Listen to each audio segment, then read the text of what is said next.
We're going to talk about a lot of things, including 우리는 북한 문제 등 많은 걸 논의할 겁니다. 북한은 정말 인류의 문제입니다. humanity problem. 북한을 멈출 수 있는 유일한 국가는 중국입니다. 최근 트럼프 대통령은 중국이 해결하지 않으면 우리가 할 것이라며 북한에 대해 군사적 행동에 나설 수도 있음을 강하게 시사했습니다. 예, 여러분 미국의 NBC라는 방송국 아시죠? 이 방송의 저녁 뉴스 앵커가 우리나라 오산 기지에 와서 어제로서 3일째 생방송을 진행하고 있습니다. 앵커가 해외로 나와서 생방송을 하는 건 이건 아주 이례적인 일입니다. 그만큼 지금 한반도의 상황을 심상치 않게 보고 있다. 주목해야 된다라는 반증으로 저희에겐 보입니다. 그렇지 않아도 최근 백악관이요. 북한은 수년간 미국을 가지고 놀았다. 모든 옵션이 테이블 위에 올라와 있는 상태다. 이런 말들을 하면서 북한에 대한 선제 타격론을 촉발시키기도 했었죠. 이런 상황에서 앞에서 전해드린 것처럼 미국과 중국 정상이 현지 시각으로 6일에 만납니다. 지금 한반도가 상당히 급박하게 돌아가는데 이거 우리만 모르고 있는 건 아닌지 좀 우려가 돼서요. 이분을 만나고 가겠습니다. 정세현 전 통일부 장관 연결을 해보죠. 정세현 전 장관님 안녕하세요. 예, 안녕하세요.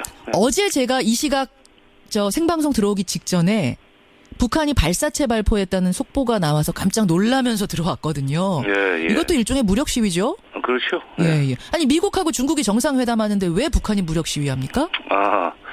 우선 시기적으로 이게 또 두 가지 의미가 있습니다. 지금 현재 한미연합훈련이 진행 중에 있어요. 4월 말까지. 예. 그러니까 한미연합훈련 중에는 뭐 미국의 여러 가지 위협적인 군함이나 비행기들이 한반도 상공이나 영해를 이제 비행을 합니다. 예. 그런 데 대한 견제 의미도 있고. 그건 이제 항상 있는 거고. 예. 그걸 이제 훈련 때 항상 하는 거고. 예. 근데 이번에 시기적으로 지금 미중 정상회담을 앞두고 있는 시점에서 쏜 건, 발사한 것은, 이번에 북한 문제를 가지고 미중 간에 빅딜을 할 때, 함부로 미국이 북한을 상대로 해서 군사 행동을 하겠다는 그런 생각은 버려라. 만약 군사적으로 나온다면 우리도 당신네를 얼마든지 공격하고 칠 수 있는 무기가 있다 하는 것은 메시지를 보내는 거라고 봅니다. 미국과 중국 정상이 이제 만나면 분명히 우리 얘기 할 텐데, 우리 북한 얘기 할 텐데, 그때 너희들 조심해라. 이런 경고. 지금 빅딜이라는 말씀을 하셨어요. 미중 간의 빅딜, 북한 문제를 놓고. 예. 무슨 얘기를 할 것 같다고 생각하시는 거예요? 지금 미중 간의 안건이 여러 가지가 있습니다. 우선 첫째, 미국이 작년 한 해만 중국으로부터 받은 무역 적자가 5,400억 달러예요. 예. 5,400억 달러면 우리 금년 국방비의 13배도 넘는 액수입니다. 어마어마합니다. 그리고 우리가 1조 한 5천억 달러 정도의 GDP를 작년에 생산했는데 그게 3분의 1 넘는 돈 아닙니까? 그러네요. 엄청나게 손해를 보고 있는 거예요. 그러니까 미국이 중국에 대해서 적자를 보고 있어요. 그러니까 이번에 중국이 미국에 대해서 이렇게 흑자 보는 것을 좀 줄여라. 도리어 우리 미국으로서는 관세 장벽을 높일 수밖에 없다는 식으로 이제 겁을 줄 겁니다. 예. 근데 미국이 또 중국한테 요구하는 게 있어요. 뭔가요? 고속철도를 놔달라는 겁니다. 고속철도요? 그게 한 1조 달러 정도 돼요. 그러니까 어디에다가요? 고속철도? 미국에 그러니까 공업지대로 통하는 그런 고속철도를 그거를 놔달라. 왜 중국한테 놔달라 그래요? 돈이 없으니까. 돈이 없으니까. 명분은 뭡니까? 중국한테 5,400억 달러씩 뺏기는 상황에서 돈을 못 모았기 때문에 무역 적자도 지금 줄이고 그리고 너희들 그동안에 미국에서 돈을 많이 벌었으니까 고속철도를 놔라 하는 그런 경제 거래를 하려고 할 겁니다. 그렇군요. 근데 거기에 지금 북핵 문제, 사드 문제가 끼어 있단 말이죠. 이렇게 되면은 중국이 일방적으로 미국이 시키는 대로만 할 수는 없는 거 아니에요? 그렇죠.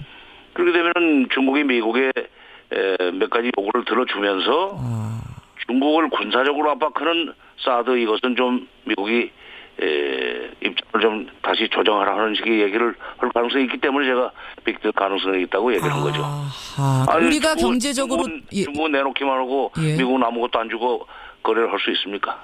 우리가 그러니까 당신들 요구 들어줄 테니 당신도 우리 요구 들어달라라는 때 그 요구가 사드 배치 좀 어떻게 철회해봐라, 연기해봐라 뭐 이런 요구가 될 거란 말씀이시죠? 그렇죠. 미국이 들어줄까요, 그걸? 이미 사드 들어와 있는데 심지어 우리나라. 아니요, 이제 일부 부품이 들어와 있는데 예. 그건 완전히 조립한 건 아닌 것 같고 예.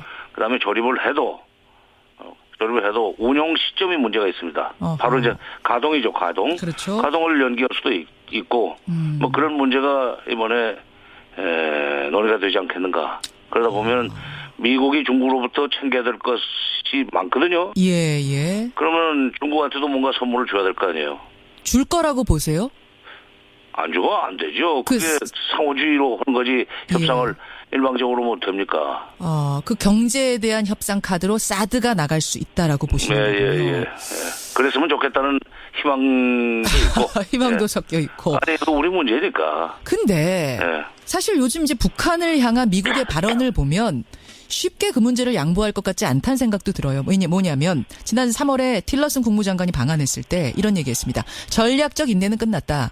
북한이 위협적인 행동을 할 경우에 우리는 경제, 안보, 외교 모든 옵션을 고려하겠다 이랬고요. 미국의 MBC 방송의 간판 앵커가 지금 우리나라에 와서 계속 생방송하고 있습니다. 저녁 메인 뉴스를 하고 있습니다. 예.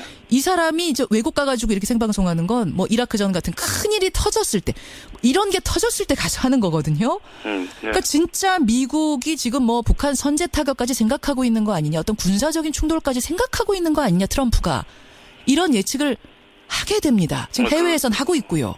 그런 메시지를 보내는 거죠. 근데 그것도 저는 지금 미중 정상회담을 앞두고 예. 중국을 압박하기 위한 장외 압박 전술이라고 생각합니다. 그렇게 보세요. 아니 MBC는 방송국인데요. 네, 가제는 개편 아닙니까? 그렇게 보십니까? 그럼요. 이것도 압박 전술이다. 아니, 우리 방송도 우리 언론도 예. 가령 어느 다른 나라하고의 그 굉장히 복잡하고 불편한 관계가 일어났을 때 예. 누구 편이 돼요? 국익을 생각하겠죠 아무래도. 그럼요. 그러니까 미국이 지금 이번 미중 정상회담을 앞두고 예. 그 중국한테 줄 수 있는 카드가 별로 없어요. 예. 그런 상황에서는 결국 압박 수위를 높이고 뭐 북한을 선제 타격할 수 있다는 메시지를 보내면 예. 북한을 선제 타격하면 북한만 다치는 것이 아니라 중국도 다친다. 어차피 끌려들어올 수밖에 없습니다. 아하. 그러면 중국 경제 성장에 발전에 도움이 안 되죠. 그렇게 보시는 거군요. 그러면은 지금 나오고 있는 선제 타격론이니 뭐 북한이 4월에 6차 핵실험할 거라는 이런 설들은 다 설이라고 보십니까? 아니 꼭 설이라고 볼 수만은 없죠. 북한이 가만 보면 그동안의 제 경험을 가지고 말씀드리면 예. 우리와는 다른 계산을 셈법이 있어요. 무슨 말씀이세요? 우리는 이제 우리식대로 이제 사고를 하고 판단을 해서 정책을 결정하지 않습니까? 예. 저 사람들은 의회의 소위 기상천외 발상을 해가지고 기상천외. 행동을 하는 경우가 있는데 좀 뜬금없고 황당한 결정들이 나올 때가 그런 있죠. 거 많이 있었죠. 그래서 우리가 어려운 거 아닙니까? 그렇죠. 예. 그리고 미국도 지금 뭐 이번에 그동안에 북한이 미국을 가지고 놀았다고 그러는데 가지고 놀았다는 게 이게 뒤통수 때리는 일이 많았다는 얘기예요. 예. 많이 당했죠. 예. 그래서 핵실험 가능성도 있다고 보세요. 그러면 이번 6차 미중 정상회담 결과가 어떻게 나오느냐에 따라서 북한이 준비된 6차 핵실험을 마저 하고 그리고 본격적으로 미국 간의 어떤 간접적인 딜을 하려고 하지 않겠나 하는 그런 그 생각도 안 할 수 없습니다. 아니, 결과가 어떻게 나오면요? 중국이 계속 중국한테 이렇게 하청을 주는 식으로 예. 너희들이 북한의 팔목을 비틀어서라도 핵을 포기하도록 만들고 뭐 미사일도 더 이상 발사하지 않도록 만들지 않으면은 군사 행동을 우리가 할 수 있다는 식으로 강하게 나오면은 그래 헐터면 해봐라 하는 식으로 그렇군요. 사고를 칠 수 있다 이거죠. 알겠습니다. 정세현 전 통일부 장관과 함께 미중 정상회담 이야기를 나눴는데 그나저나 정 전 장관님 문재인 후보의 자문역 하고 계시더라고요. 뭐 하고 있어요. 근데 예. 별로 그 대단한 자리 뭐 자리가 100여 명 중에 한 분이시긴 합니다만 그래서 그렇죠. 제가 나오신 김에 하나 좀 여쭙고 가려고요. 시간 별로 없지만 얼마 전에 언론 인터뷰에서 그 김정남 암살 사건을 이승만 박정희 정권하고 비교하면서 우리가 비난만 할 처지는 아니다 이런 말씀을 하신 것 때문에 다른 모든 당이 일제히 비난 성명 냈었어요. 문재인 그렇죠. 후보 안보관 불안한 거 아니냐. 어떻게 김정남 암살하고 이승만 정권, 뭐 박정희 정권을 비교할 수 있느냐.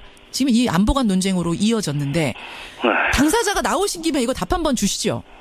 우선 첫째 그때 그 김정남 암살 사건은 사실은 그 형제간의 정치 권력 싸움입니다. 예. 그러니까 정치적인 경쟁자는 제거하려고 한 게 정치가들의 그 속성 아니에요. 예, 예. 우리도 그런 그 흑역사가 있었다. 박정희 정권 때는 김대중 당시의 야당 지도자를 동계에서 납치해서 태평양에 빠뜨리려고 했던 거 아닙니까? 그러니까 미국이 살려주기는 했는데 예. 어쨌든 그런 일을 하는 것은 정권의 속성이기 때문에 예. 이것을 안보 문제로 연결시키지 말라는 얘기였었어요. 그때 그 황교안 총리가 김정남 암살 사건을 계기로 해서 일종의 안보 위기론을 좀 제기하고 있었습니다. 아. 그러면서 사드 배치를 기정사실화하려는 그런 이제 그 논리로 회의도 주재하고 그랬었어요. 그래서 김정남 암살 사건과 안보는 무관하다. 이건 김정남 암살 저희들끼리 내부 문제인데 왜 이것을 사드 배치의 정당성을 설득하는 논리로 쓰려고 근거로 쓰려고 그러냐는 그런 이제 비판을 했는데 이게 이제 어떻게 보면은 아픈 곳을 찔렸는지 안보관으로 바로 이제 문제를 제기했어요. 그러니까 김정남 암살 사건을 가지고 일종의 북풍 만들려고 하지 말아라는 그렇죠. 바로 경고였습니까? 그겁니다. 예. 그런데 이 안보라는 것에 지금 문재인 후보가 됐건 야당 또는 진보 인사들의 안보관 문제를 제기하는 사람들의 그 얘기를 들어보면 안보는 국방이 전부예요. 북한에 대한 적대감을 가지고 있으면 안보관이 튼튼하다고 그러고 북한에 대해서 어떻게든지 이게 협상으로도 문제를 풀어가지고 안보 상황을 좀 안보 위기를 낮춰야 되겠다고 하면 그 안보관이 없다 이런 식으로 얘기를 하는데 안보는 국방 플러스 외교 플러스 남북관계 이 삼자가 결합되는 그런 이 관계입니다. 예, 여기까지 답변 듣죠. 오늘 고맙습니다. 네. 정세현 전 통일부 장관이었습니다. 촉발시키기도 했었죠. 이런 상황에서 앞에서 전해드린 것처럼 미국과 중국 정상이 현지 시각으로 6일에 만납니다. 지금 한반도가 상당히 급박하게 돌아가는데 이거 우리만 모르고 있는 건 아닌지 좀 우려가 돼서요. 이분을 만나고 가겠습니다. 정세현 전 통일부 장관 연결을 해보죠. 정세현 전 장관님 안녕하세요. 예, 안녕하세요. 어제 제가 이 시각 생방송 들어오기 직전에 북한이 발사체 발포했다는 속보가 나와서 깜짝 놀라. We're going to talk about a lot of things, including 우리는 북한 문제 등 많은 걸 논의할 겁니다. 북한은 정말 인류의 문제입니다. humanity problem. 북한을 멈출 수 있는 유일한 국가는 중국입니다. 최근 트럼프 대통령은 중국이 해결하지 않으면 우리가 할 것이라며 북한에 대해 군사적 행동에 나설 수도 있음을 강하게 시사했습니다. 예, 여러분 미국의 MBC라는 방송국 아시죠? 이 방송의 저녁 뉴스 앵커가 견제 의미도 있고. 그건 이제 항상 있는 거고. 예. 그걸 이제 훈련 때 항상 하는 거고. 예.